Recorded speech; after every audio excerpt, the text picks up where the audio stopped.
blocks, and then the man turned, just like Pop said he would.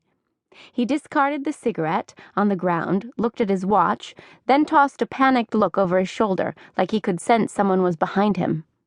I slowed my pace and let two women carrying packages from gimbals get in front of me. One of them wore an enormous veiled hat that did a bang-up job of masking me from view. Apparently satisfied that he was alone, the man continued walking until he was in front of a brownstone marked number 19.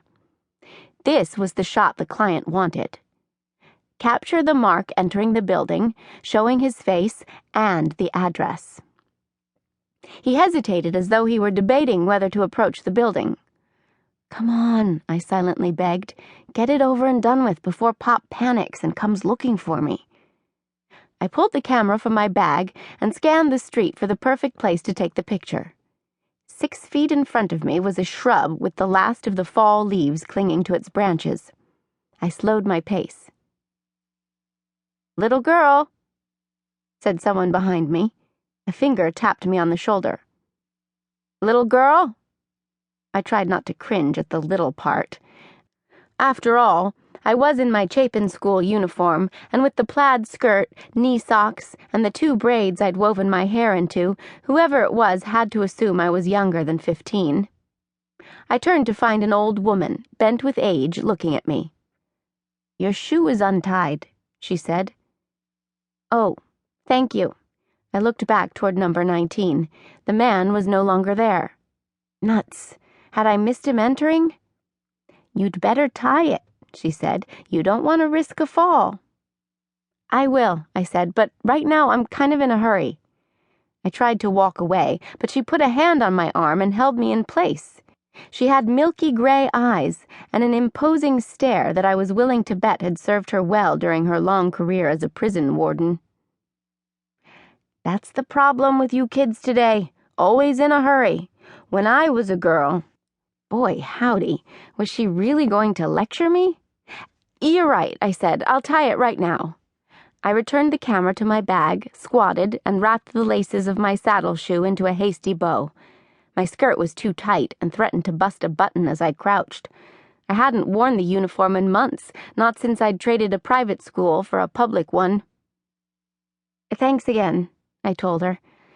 She narrowed her eyes, but finally seemed satisfied and continued on her way. I grabbed my bag and attempted to stand back up when a large form cast a shadow over me. It was the man in the black trench coat.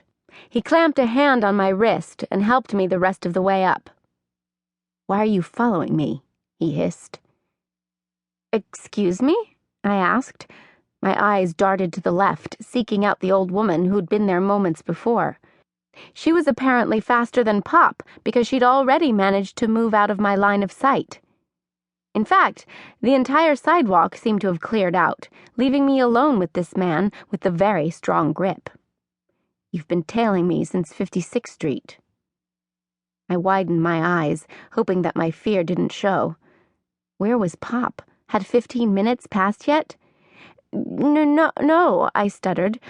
"I'm just looking for my dog." I reached into my bag and fumbled past the camera until I landed on the object I wanted. Without my eyes ever leaving the man's, I pulled out a leash I'd bought that morning at the 5 and Dime. "Dog?" he echoed. "His name's Skippy." Try as I might, I couldn't make my voice steady. Fear had hold of me and wouldn't let go. "We were on our way to Central Park when he got loose. I chased him down 56th Street and thought I saw him turn up this way." My eyes blazed with tears. I pushed them away with my free hand. The man must have thought the emotion was because of my missing dog, not my fear of what he was going to do to me, because he let go and fished a handkerchief from his pocket.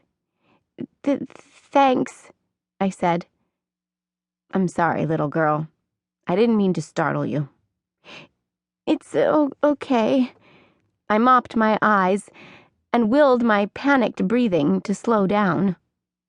The crowd that had seemed to disperse moments before returned, and I took comfort in knowing that at least we weren't alone. If I screamed for help, surely someone would assist me. I offered him the handkerchief.